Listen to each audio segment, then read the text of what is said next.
Throwback Thursday here on Voice of the Caribbean Radio. My name is Suzette Speaks.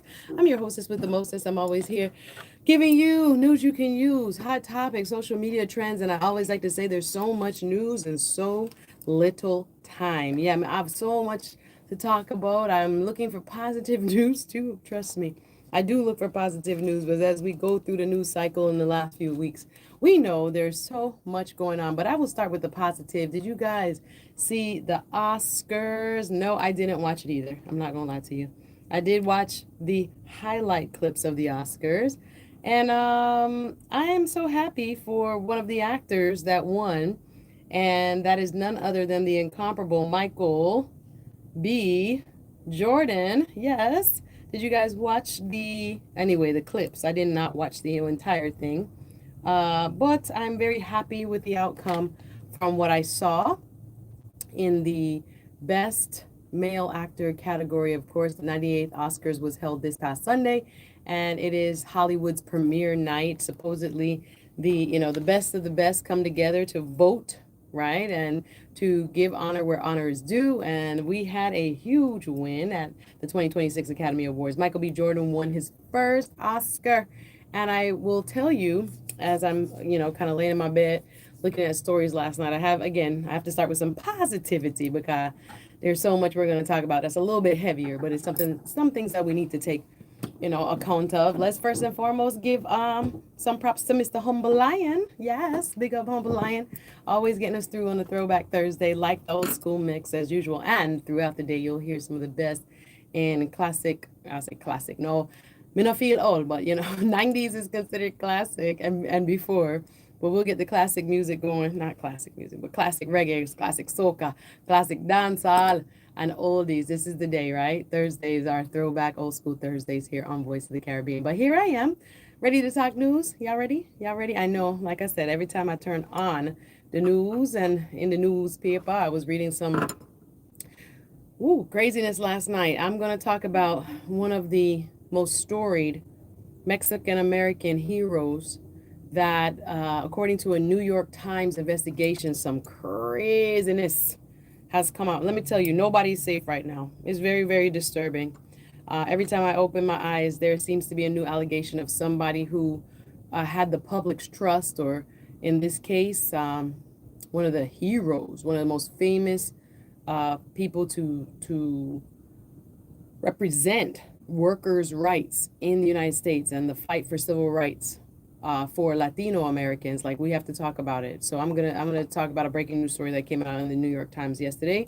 And again, it gives me no pleasure sometimes to hit the deeper subject matter, but it's important to me. If I couldn't sleep, I was up in my bed last night reading the story, and the New York Times report, I should say, after several months of investigation, and it's very, very heartbreaking to hear what was alleged, what was alleged to have happened between one of our great Mexican American heroes.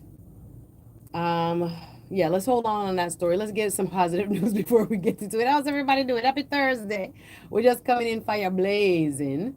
And again, thank you to the staff, everybody here. Are you guys watching the follow-up interview on the Oprah podcast? Oprah is going to interview the lady who was caught on the Coldplay kiss cam. The lady claims that I guess she had been estranged from her husband, and her husband, remember that like Coldplay put these people on the kiss cam at the concert, the big CEO and the head of HR, and they were hugging up and stuff. And then now she's coming out with a different interview to say, I don't know what they're gonna say, that they both were estranged. It wasn't so bad. Anyway, I don't know if I'm interested in that side, but she has a right to express her experience and I guess try to clean up the matter. Anyway, but I first want to come, drum roll, celebrate. My man, nah, he not my man, but in my in my head, he's my man. The 2026 Academy Award winning, woo, Best Actor. Y'all give it up for Mr. Michael B. Jordan winning his first Oscar. Big news. Is still trending on social media. Of course, like I said, I've posted and reposted, and I thank God, just to be able to see this moment for him. Again, people in the comments just like me, they're like, I don't know this man and I'm proud of him, like as if it was my brother, if it was my son, if it was my cousin, if it was my, you know, man, you just happy for him. And I think that's a good thing. That's a part of human nature. We can see someone who has worked very hard to push themselves in their craft and starting out so young. He was like a kid from, was it All My Children? I think even Susan Lucci, the great soap queen, Susan Lucci, also made comments about his work ethic since winning the big Oscar award. But yeah, he did an amazing job. If you had not seen the movie Sinners, and again, I've seen it twice now. I saw it opening weekend because I always like to support art that speaks to our culture when it comes to folks of color and their various experiences. Sometimes we don't see enough of those depicted, whether it be from Caribbean culture, African American culture, and beyond. But I want to support different points of view and culture. So I went out that first week and then I saw it about 2 weeks ago again while I was getting my hair did because I wanted to kind of just reacquaint myself with the art called Sinners. And again, it's original stage play, or excuse me, cinema, original movie, screenplay, not stage play, screenplay, written and directed by the amazing Ryan Coogler. It's a vampire story, but you don't have to be afraid because it's not that scary. I'm not a scary movie girl myself. I'm not big into, the spooky and the woo woo, and I'm not really big into. I actually after the pandemic, there was a moment that I got into zombies. I don't know what that was about. I think it was about all the destruction going on in the world. I started watching Walking Dead and those movies. I'm not into it now, but there was a moment that I was all into Walking Dead and the gore of, end of the world dramas, but this is not that. There's a whole historical lesson being taught. The one Oscar I wish I had seen was Delroy Lindo, our Caribbean brethren. Delroy Lindo, born in England actually to Jamaican parents. And he's always said, I'm an American because his real development and the crux of his career, most of his career has taken place and been a product of moving here. I think he moved from England. I was reading Delroy Lindo's biography. Of course, he was also in the movie Sinners. And he was born in England to Windrush parents. Did you know that? The Windrush generation in England and in Europe post World War II, if I can get it out. World War II, much of Europe, much of England was destroyed. They needed people, they needed bodies, they needed workers, they needed nurses, they needed craftsmen. And I know two of my, what I call uncles, they are actually my mom's big cousins, first cousins of my mother, but I call them uncle. We're also a part of the Windrush, and my mom's uncles, right? My grandaunts and uncles were also a part of that generation that came after 1945 at the request. Let's just remember, at the request of the British government, because they needed nurses, they needed folks, they needed people, workers. And so a lot of folks from the Caribbean traveled on a ship. That time they used to call it vessel. They traveled by vessel.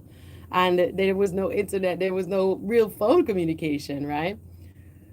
But they made it, and I hear stories, and some of them migrated, never came back to the Caribbean. I have aunts and uncles, and that would be my grand aunts and uncles, my grandparents first, or brothers and sisters, that left. That was like in the 20s, 30s, 40s, and they never migrated back to Jamaica. And so Delroy Lindo's family also shares similar history. His mom and dad migrated during that time to England, and then I believe to Canada, and then to the United States. But he has been a mainstay. Delroy Lindo is also an unsung hero that I think could have also been among the winners on Oscar night, but he wasn't. But we know, we cherish him, and we are, always in admiration of his craft.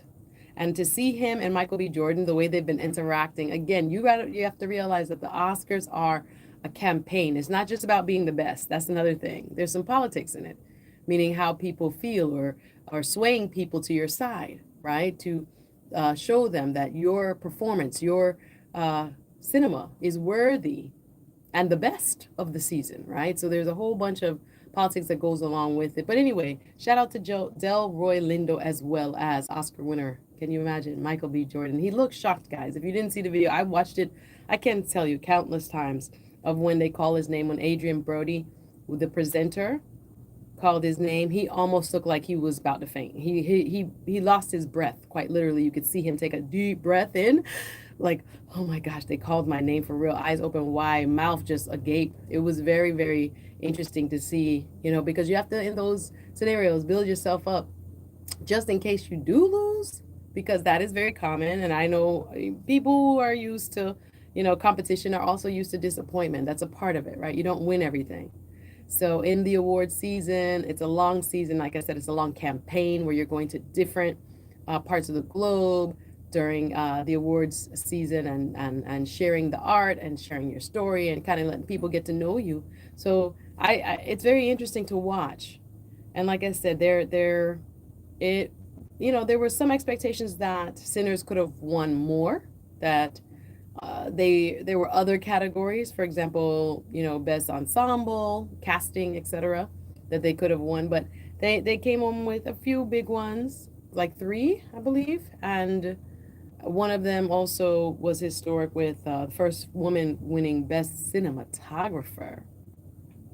Autumn, I'm going to say her last name wrong, but she also deserves her flowers. I think she's Filipina. I think I read her bio, Filipino and mixed with black, I think. Autumn, I want to get her name right. Durald Arcapa. There we go. Durald Arcapa. And she also broke ground, winning her first Academy Award for Best Cinematography. And if I can read it right, yes, her mother's side is Filipino, and she is Black Creole on her father's side. Okay, yes. So I was reading it correctly. So for her to break ground on Sinners as well, and winning as the first woman of color, but just woman period, to win Best Cinematographer in 98 years of the Academy Awards is no small feat. So shout out to Autumn Durald Arcapa. I've been learning about them, the different folks who've won. Just, I like to read a bio. I like to learn a little bit more about the person. So shout out to Autumn Durald Arcapa alongside Michael B. Jordan. And of course, Ryan Coogler, the filmmaker extraordinaire himself. This man has been building box office numbers. Black Panther, Creed, all of working with Michael B. Jordan. What they say, it's like they're the Michael Jordan for real and Scottie Pippen, I don't know, of cinema, right? Or some say, I don't know if it's Michael Jordan, Scottie, or if it's what was his name, Coach Phil and Michael Jordan. I don't know what the best comparison would be, but they make a dynamic. It's almost like you find your platonic match. And I think, especially even in the creative space, what a blessing for someone to see you and you see them, and your gifts are complementary of each other, like the artist and the muse, writing scripts that create space for your talent to be showcased. It is a dynamic duo, and I'm actually really glad both of them won. Like, shout out to Ryan Coogler for best screenplay writing for Sinners, and he's won British Academy Film Award, a Grammy Award. I didn't know that, a Golden Globe Award, and now his accolades include an Academy Award. Right, so shout out to him, Ryan Coogler, Coogie, hailing from Oakland, California, and the son of a community organizer. And his dad, Ira Coogler, was a juvenile hall probation counselor. Both his parents graduated from California State University, East Bay. Shout out to him. He has two brothers, Noah and Keenan. And he was an ex-football player. And I watched a wonderful trending Instagram reel about how his playing college football, when he realized, he got a scholarship, worked hard, went to play college football, but realized he didn't have quite the skill level to make it to the pros, had to figure out something else to do with his life. And it was a professor that, after reading some sort of assignment that he wrote, that told him to think about writing for movies. What a difference, and how incredibly unpredictable life can be when it comes to your talent and how it's applied. So the work ethic of the college sportsman, collegiate sportsman transferred, but there was also a creative talent as well that is just so beautiful. And we deserve to be nurtured, y'all. Isn't it a beautiful thing to be seen? And let's try to see others in the same way, whether it's our children, with our fellow adults. It's super important to try to encourage one another to be the best they can be in whatever space, not just sports, right? So the teacher could have looked at him and say, "Oh, he can run track, he played football, he's quite athletic, and he's good at this." But looking ahead, to have a professor say, "Hey, look at this, possibility for your life after playing, college football, getting a 3-year master's degree at the UC School of Cinematic Arts, where he did a series of short films, and then we get, the Fruitvale Station with him. I forgot that it started back then. Fruitvale Station with he and Michael B. Jordan, telling that incredible story, and there were so many others. So shout out to all the winners. Again, I was cheering along. Afterwards, I wasn't going to say, yeah, I watched the whole thing. I didn't watch the whole Oscars, but there was some bright spots there. And again, congratulations to Autumn and to Ryan Coogler and to Michael B. Jordan. We are, we see you. We're cheering you just like everyone else. We see you. So I have to get to some more serious news, because I also give you what keeps me up at night. And what kept me up at night was a very crazy story. I'm trying to lighten it up, y'all. I'm not going to sing it, but I'm trying to lighten it up because this one broke my heart last night. I was sitting in my bed, tears ran down my face, and I thought, wow, do we really know people? And I'm sharing this story not from a place of judgment, but really from a place of shock. Yes, we're going to talk about Iran. We're going to talk about the heavy hitting that's going on between Iran and Qatar right now. The Strait of Hormuz, yes, is still closed. That means 20% of the world's oil travels from the Persian Gulf through the strait. The strait is only about 11 miles wide, and it passes off the coastline of Iran, and Iran has said, shut it down. Nobody's coming through here with no oil tankers. I dare you. And they have shut down oil from getting out of the Persian Gulf along the coastlines of many of its neighbors, right? That's where the sea access comes from. They have to pass through this Strait of Hormuz to get into the ocean, right, from the Persian Gulf. And it's getting sticky, y'all, because normally we consider a high price per barrel for oil to be $100. Guess how much oil prices are today? Per barrel, $111 was the last report. What does that mean? We will continue to see a rise in high gas prices. They say over the last year to date, we're 70 cents higher than we were last year this time. In some places, we've seen oil increase by $1 since the 3-week, what did the president call it, excursion or war? He used both terminologies. I played it for you here directly from him when asked about it. So yeah, the conflict in Iran is not calming down. We're also seeing testimony on Capitol Hill. I got to play some of this. Woo, Rand Paul versus Markwayne Mullins. Who are these people? Suzette, okay, break it down for me. Well, Rand Paul is a senator, and the senators must improve the department heads of Homeland Security. So remember, Donald Trump got let go of Kristi Noem. Remember, Kristi Noem was fired. I covered it live here, giving you the play-by-play. We were on air when he fired her. I think that was 2 Fridays ago. So remember, DHS, Department of Homeland Security, has a lot of responsibility. Remember, we're even not even talking about the government shutdown. My heart goes out to the TSA, department that checks your bags and checks the security at the airport, the TSA workers. This is their first paycheck. No paycheck because the government is shut down. We're not even talking about that. Why is the government shut down? Because Democrats do not want ICE, Department of Homeland Security, what you've been seeing in Minnesota and other places, to be funded without accountability. So we have the government shut down. Even my cousin them was going to Jamaica today. I texted them. I actually got to see in Miami airport, lines out the door. For Lauderdale airport, I saw a video online where they said at 4 a.m. there were lines already out the door. because we don't have the Transportation Safety Administration workers. They say in places like Atlanta, Hartsfield Airport, the most busy airport in the world, they're saying that a third of the TSA workers have called out there. So can you imagine the security lines? So if you're flying out of the country, if you're flying anywhere, really, they're saying there's frustration in the skies. More people may be traveling by train. I hear you, because this might be your chance to get a train ride, because we don't know how long the government shut down. We haven't been talking about it because there is a war going on, but we're going to touch on it.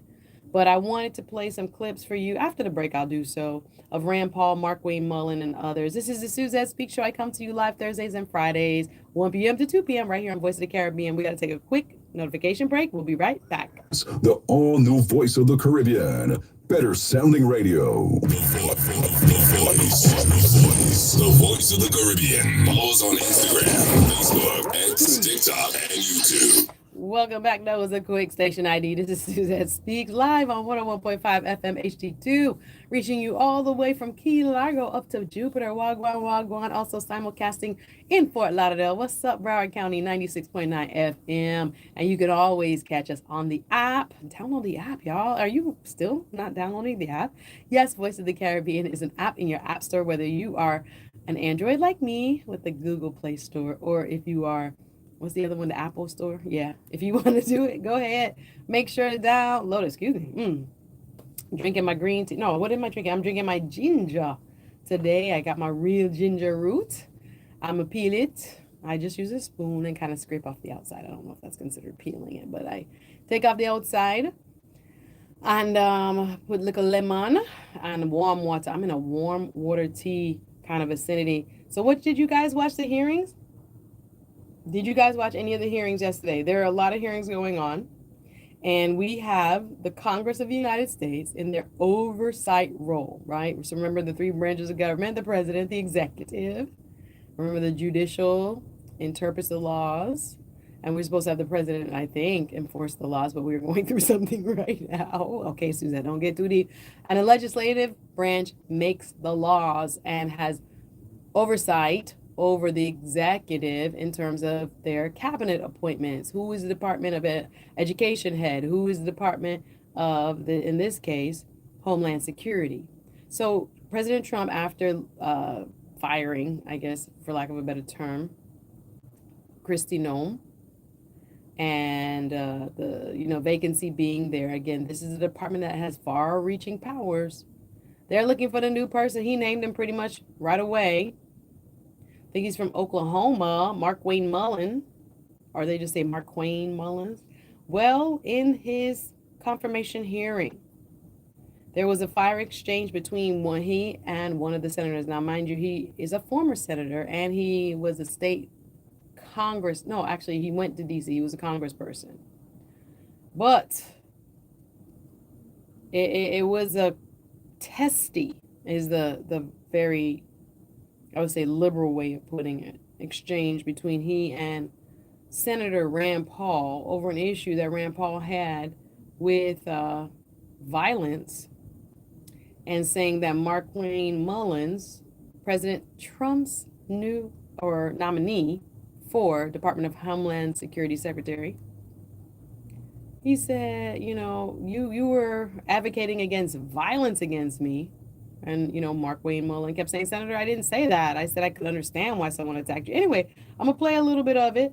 The other must-see hearing going on in Washington, D.C. is that of Tulsa Gabbard. She got, as an attorney, I can appreciate a good cross-examination. When I tell you, my headphones almost coming off. I'm here if you're watching me on the apps. If you're watching me in the studio, if you're watching me on the YouTube, follow me, Suzette Speaks, 1Z, 2Ts. Suzette, yeah, man, Speaks with an S. I wanted to tell you about, Tulsa Gabbard making, many were calling it a bombshell confession, while, again, in a hearing yesterday where Senator from, John Ossoff is from, I think, Georgia. Senator John Ossoff draws admissions from her, almost like a good cross-examination, and she walked right into it. Kept thinking myself, she wasn't predicting the line of questioning. You got to see where the person is trying to bring you. Now, as an attorney, we're trained to start off calm and then bring you into the line of answers that we want you to say or we predict that you will say.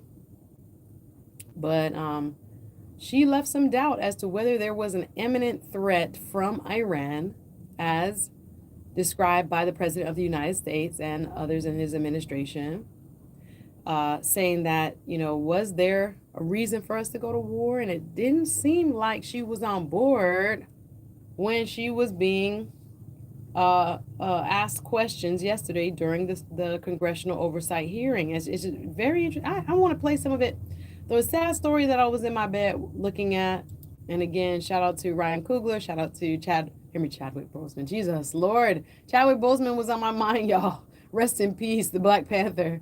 But I was thinking about him. God forgive me. I was thinking about him when I thought about how proud he would be of Michael B. Jordan. But that's a Freudian slip on my part. But thinking about Michael B. Jordan, thinking about Ryan Coogler, thinking about Autumn, the cinematography winner, I did think about Chadwick. And in some of the interviews where they're asking about what, the impact Chadwick Boseman had on Michael B. Jordan, it has been, they said, or I think Ryan Coogler, director of Sinners, Ryan Coogler said that Chadwick's death had the biggest impact on Michael B. Jordan. And I could imagine that. I could just imagine that impact. But anytime I see him now, I think about Chad, and I think about, the great talent that we lost in him. He was among those next generation of superstars in Hollywood, carrying the banner, doing the work, giving us excellent art, as Black Panther, and even more. But anyway, that just came across my mind. Sorry, I digress. So, what was keeping me up? You asking, Susie Q? What was keeping me up? Well, this is a story out of the New York Times. I stayed up past my bedtime, staring at my phone, which I do not like to do. I try to power down, like many of you. Man, I just looked at my phone time over the weekend. Oh my gosh. If you look at some of how long you spend, look in your Instagram app, look in your Facebook app. They'll tell you how long you spend on the app during the week, each day. Boy, I'm going to cut back. I'm supposed to be cutting back anyway for Lent. And when I look, I'm like, oh my gosh, how did I get back up to 2 hours on the app? 3 hours on the app. And I keep thinking, God, that's precious time. I'm not getting back. So whether I'm waiting somewhere, I'm at an appointment, or I'm scrolling, before bed or whatever, that time adds up. As my minister would say, you're not reading your Bible, you're reading the app.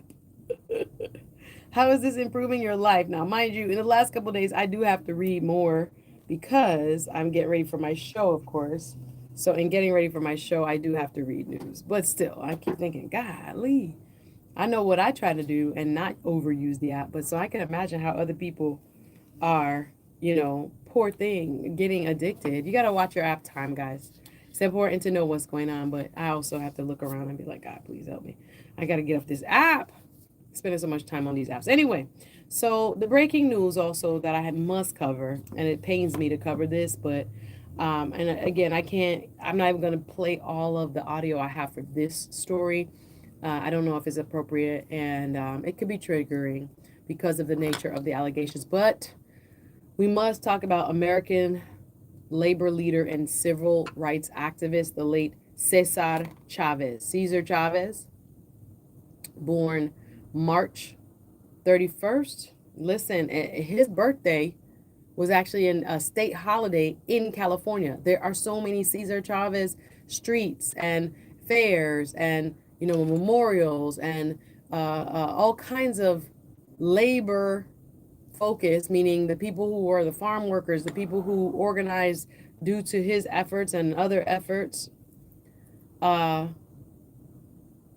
His co-organizer and others have now accused Cesar Chavez with this giant legacy that he left behind, born March 31st, 1927 in Yuma, Arizona, dying in San Luis, Arizona, 1993. Do you remember when he passed? I was like, was I in tune? I was probably too young. I was trying to think, do I remember Cesar Chavez's funeral? But I can't. As I was reading the story in the New York Times last night, I was trying to think to myself, does he have a place in my, historical memory? Now, learning about him, yes, but like how I remember other, the Rodney King riots or other things like this, do I remember this funeral? So I couldn't bring myself. I think I might have been too young to remember that. But Cesar Estrada Chavez was an American labor leader and civil rights activist, big icon in labor rights. That means the everyday worker, the farm worker fighting for treatment. They used to have pesticides sprayed on them while they were picking the fruit in California. They used to have all kinds of violations, sexual violence, all kinds of things, not being paid adequately for the hours that they work, being robbed basically by their employers, and unsafe working conditions to boot. But he, alongside Miss Dolores Huerta is also now coming forth with accusations against her co-founder of this labor movement, along with Cesar Chavez, Dolores Huerta, and Gilbert Padilla, co-founded the National Farm Workers Association. This is an amazingly impactful and far-reaching institution that was founded by these three: Cesar Chavez, the mother of the movement, Miss Dolores Huerta, and Gilbert Padilla. These three co-founded the National Farm Workers Association, was later merged with the Agricultural Workers Organizing Committee to become United Farm Workers. That's the labor union name, United Farm Workers. This was huge at the time. Well, Cesar Chavez's legacy now faces a reckoning after several accusers have come forward alleging abuse. Now, I read the New York Times article. I don't even know if I could read it here because there's a lot of allegations being made. But basically, Cesar Chavez is accused of sexual abuse of not only underage girls at the time, but also of his co-leader, who I just mentioned to you, Dolores Huerta. She herself, she's still alive. Miss Dolores Huerta must be she must be 90 something now, is saying, well, let me just read it to you. According to the Associated Press, and a story just updated, that was last night at 10:37 on March 18th by Fernanda Figueroa, labor rights activist Dolores Huerta revealed she was among women and girls who say they were sexually abused by Cesar Chavez. I want to use the Spanish pronunciation sometimes and sometimes not. So some people will call him Cesar Chavez. Some people will say Cesar Chavez. Okay. So this is the iconic labor movement leader, Mexican American, or born in America, American of Mexican descent, I would rather say. So now this icon of the labor movement, Cesar Chavez, widely admired Latino icon who brought to light the struggles of farm hands while leading the United Farm Workers Union. Well, they have been, since last night this broke. Now, this is breaking news, y'all. The allegations that have come forward are just dastardly. According to the Associated Press, the stunning allegations against Chavez, who died more than 3 decades ago, he died in 1993, drew immediate calls to alter memorials honoring the man who in the 1960s helped secure better wages and working conditions for farm workers. And he has been revered by many Democratic leaders for decades here in the United States. He has a huge legacy, y'all. Now, he is no longer, Cesar Chavez passed away in the 90s, but now several women have come forward with allegations against him of abuse. From the Associated Press, in the statement released Wednesday, Dolores Huerta This is his co-founder of the movement. This is why I have to like interject with that. This is a woman that he worked alongside to form the workers' union. She herself, the mother of the movement, Dolores Huerta, on Wednesday said she stayed silent for 60 years out of concern that her words would hurt the farm worker movement. Huerta described 2 encounters of a sexual nature with Chavez. One where she was manipulated and pressured, and as she describes it, quote unquote, and I'll just say, and another where she was, quote, forced against her will. Now, this is the person she co-founded and had to work closely with. This is wow. The allegations, if you realize the impact of Cesar Chavez and his iconic status as a labor movement leader for farm workers, for the little guy, for the people who works in the fields to this day. There are parades around him. Like I said, memorials around him, statues around him. Even, like I said, the state of California honors his birthday as a state holiday. Now it's coming out that, well, according to the Associated Press, this is a quote from Ms. Dolores Huerta. I quote, carry this secret for me as long as I did because building the movement and securing farm worker rights was life's work. The formation of a union was the only vehicle to accomplish and secure those rights, and I wasn't going to let Caesar or anyone else get in the way, she said. Wow. Huerta, who is a labor rights legend in her own right, joined Chavez in 1962 to co-found the National Farm Workers Association, which later became United Farm Workers of America. That's how we know it now, United Farm Workers of America. Think about it. The mother of the movement is accusing 60 years later the father of the farm worker labor movement of sexual misconduct.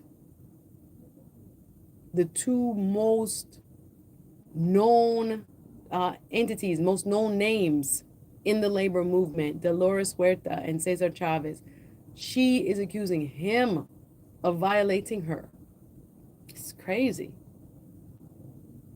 For many years, Dolores Huerta and Cesar Chavez, they were akin to Martin Luther King Jr. and Rosa Parks.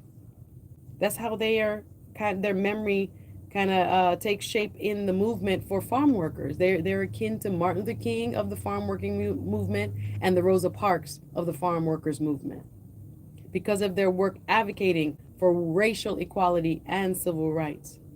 The New York Times first reported yesterday that it found that Chavez had groomed and abused young girls who worked in the movement.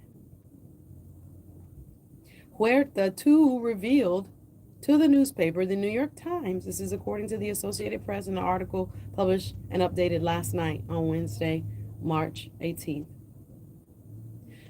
Telling the New York Times, Dolores Huerta, too, revealed that she was a victim of abuse in her 30s. Now, again, this is a breaking news story. It's developing.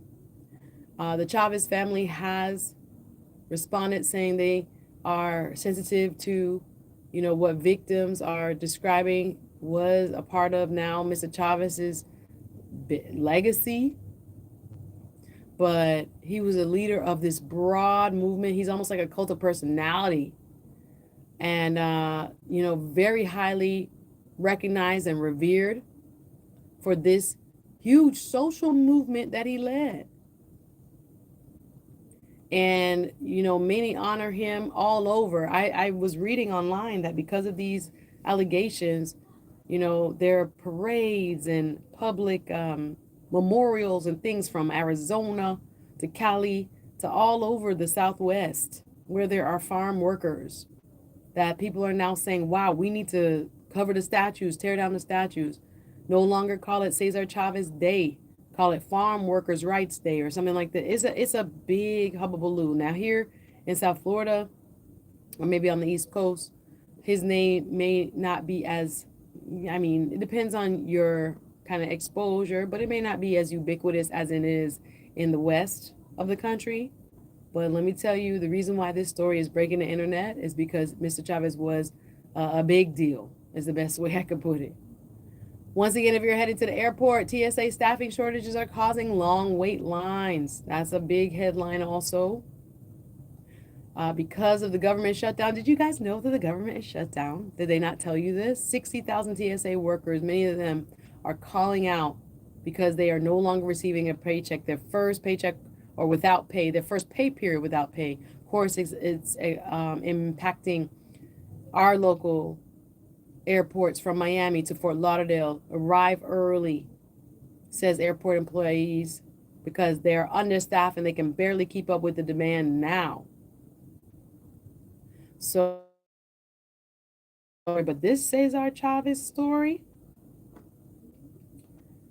let me tell you, this is like this is groundbreaking, earth shattering. Not groundbreaking in a good way, but literally heartbreaking is better to address what many people are feeling for this icon to be accused of what he's being accused of, especially by the Rosa Parks of the movement, Dolores Huerta.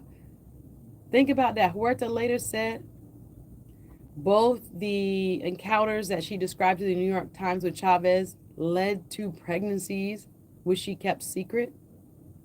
And she arranged, this is the scandal, she arranged for the pregnancies, the children that she bore due to being forced into participation by what she alleges, Mr. Chavez. She gave those children up to be raised by other families. No one knew, according to the New York Times, and quoting Miss Dolores Huerta, the mother of the farm worker movement, no one knew the full truth about how they were conceived until just a few weeks ago, she said in her statement. This is big, y'all. Now, put a pin in that. Did y'all know there's over 40 people running for governor in the state of Florida? Of course, Mr. Ron DeSantis is term limited. The primary is not till August. This August 2026, I think it's like August 18th. That's when the primary will begin. I was just reading the list last night. In my bed, I could not sleep. I was definitely scrolling. That's why my time is so high when it comes to the news and being on my app. My time tracker is so high. Thank goodness we warmed up a little bit. South Florida's back a little bit. We're now into the 70s. I feel bad for our neighbors to the north and the northeast. My cousin in DC, my cousins in New York, they're still dealing with, well, yesterday they had 20s and 25. That was after the week before they had 80s. It's such a, wow, schizophrenic. Oh gosh, I'm sorry, I don't mean to be flippant, but such a up and down, let me say, and forgive me. I mean no offense, but it's unpredictable is a better way of saying that. An unpredictable weather pattern that goes, it can't make up its mind. It's one thing today, it's another thing tomorrow. So I'll correct my own terminology there. But yes, it is. It's now South Florida. We're in the 70s today. We had so much needed rain in the last couple of days because we were basically in the drought. South Florida was in the drought. And so due to the severe drought, and it being abnormally dry, we were very thankful for some of the heaviest rain we saw, Sunday, Monday, and Tuesday throughout the region. But now we're looking at temperatures at 74 in Fort Lauderdale, 75 in Miami, 74 in Homestead, 71 in Naples. Now we're starting to warm up, and thankfully we're seeing some drier skies, and it will stay that way. From yesterday, again, the 24-hour temperature change, we've gone up. It was like 60s yesterday, y'all. I went to go work out at night, and I'm like, wait a minute, it's kind of chilly. It's nearly 10 degrees warmer today than it was yesterday. And we still have quite a breeze. Winds are 17 miles an hour. You realize how breezy it is? Miami, 16 miles an hour. Pembroke Pines, 17 miles an hour. Fort Lauderdale, northeast, 15 miles an hour. So it's quite breezy out there. Wind gusts some places up to 20 miles an hour right now. Don't look like there's much as far as rain now. Some clouds are still there, but we look like showers are off to the north for us. So no more rain right now. But I invite you to check out and read for yourself the New York Times article, the groundbreaking, earth-shattering expose on the late labor union icon, Cesar Chavez, and what his co-founder of the Farm Workers of America, movement, Dolores Huerta, is claiming that he did, and some other young girls at the time, they're in their 60s and 70s, having held these secrets for over 60 years now. It is eye-opening. It is a devastating blow to many who admire Cesar Chavez. Oh yeah, it does heavy. It does heavy. In her statement to the New York Times, Dolores oh my gosh, I can't say it. Dolores Huerta said, quote, Caesar's actions do not diminish the permanent improvements achieved for farm workers with the help of thousands of people. She continued, we must continue to engage and support our community, which needs advocacy and activism now more than ever. Chavez's family said in a statement that they are devastated by the news and, quote, wish peace and healing to the survivors and commend their courage of coming forward. The family statement continues, we carry our own memories of the person we knew, someone whose life included work and contributions that matter deeply to so many people. That's the statement from the family. Ooh. Now remember, Cesar Chavez was so impactful for the movement for civil rights when it came to farm workers' rights that there's so many streets and buildings, schools, all kind of things named for him. Now, what's happening with that? Leaders reconsider celebrations honoring Cesar Chavez. According to the Associated Press, streets, schools, and parks across the Southwest bear Chavez's name. California became the first state to commemorate his birthday in 2014. Then President Barack Obama proclaimed March 31st, coming up right now, as National Cesar Chavez Day. We have an emergency alert. Let me see what that is saying. Stand by. We have an emergency alert coming through. This is a required monthly test of the emergency alert system.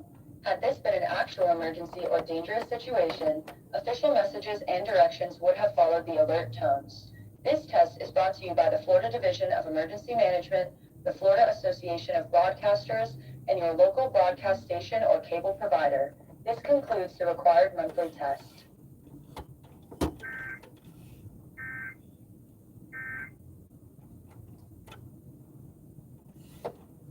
All right, we're good with the broadcasting test.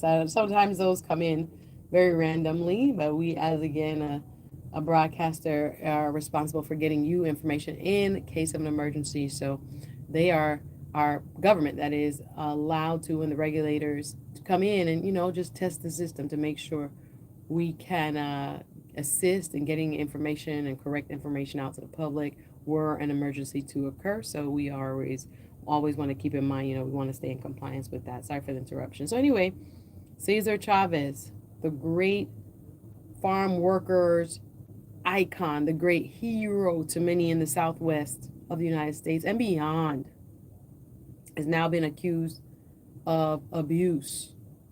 And again, many are reconsidering now the streets that are named for him, the schools that are named for him, the parks that are named for him across the Southwest. California, I said, designated in 2014 his birthday, March 31st, as Cesar Chavez Day, and so did President Barack Obama during his term, proclaimed March 31st as National Cesar Chavez Day. President Joe Biden had a bronze statue installed in the Oval Office when he moved into the White House. Neither Biden nor Obama have yet commented on the allegations. But the reaction has been swift. As of Wednesday, when this story dropped, according to the Associated Press, days before the allegations were revealed publicly, several Cesar Chavez celebrations in San Francisco and Texas and in his home state of Arizona were canceled at the request of the Cesar Chavez Foundation. Organizers of canceled events did not immediately respond to requests for comment to the Associated Press. Republican Texas Governor Greg Abbott said that the state will not observe Cesar Chavez Day holiday, and he will urge the state legislature to remove it altogether. California Governor Gavin Newsom said he was still processing the news. The Democratic governor wouldn't commit to making any changes to the state holiday, saying the farm worker movement was much more than Cesar Chavez. It's about labor. It's about social justice. It's about economic justice and racial justice. We got to see where the fallout continues with the Cesar Chavez allegations. And I will, before rendering any judgment, I'm not here to tell you how to feel about it. I'm here to give you the information and for you to make an informed decision about it. So you can read for yourself in the New York Times this article from their firsthand reporting, interviewing family members, the historical minutes and notes from the farm workers movement meeting, interviewing the women who alleged the abuse. And again, coming from the mother of the movement, it's a big deal, guys. I had to bring that to you. I know that's a heavy story. On a brighter note, before I go, I want to let you know about amazing events I have coming up. I'm out of time. I'll tell you tomorrow. No Voice of the Caribbean. Better sounding radio. W245BC, Lauderdale Lakes, 96.9 FM, the all-new Voice of the Caribbean. The City of Lauderdale, the Voice of the Caribbean. And Just the Flex presents the annual Celebrity Football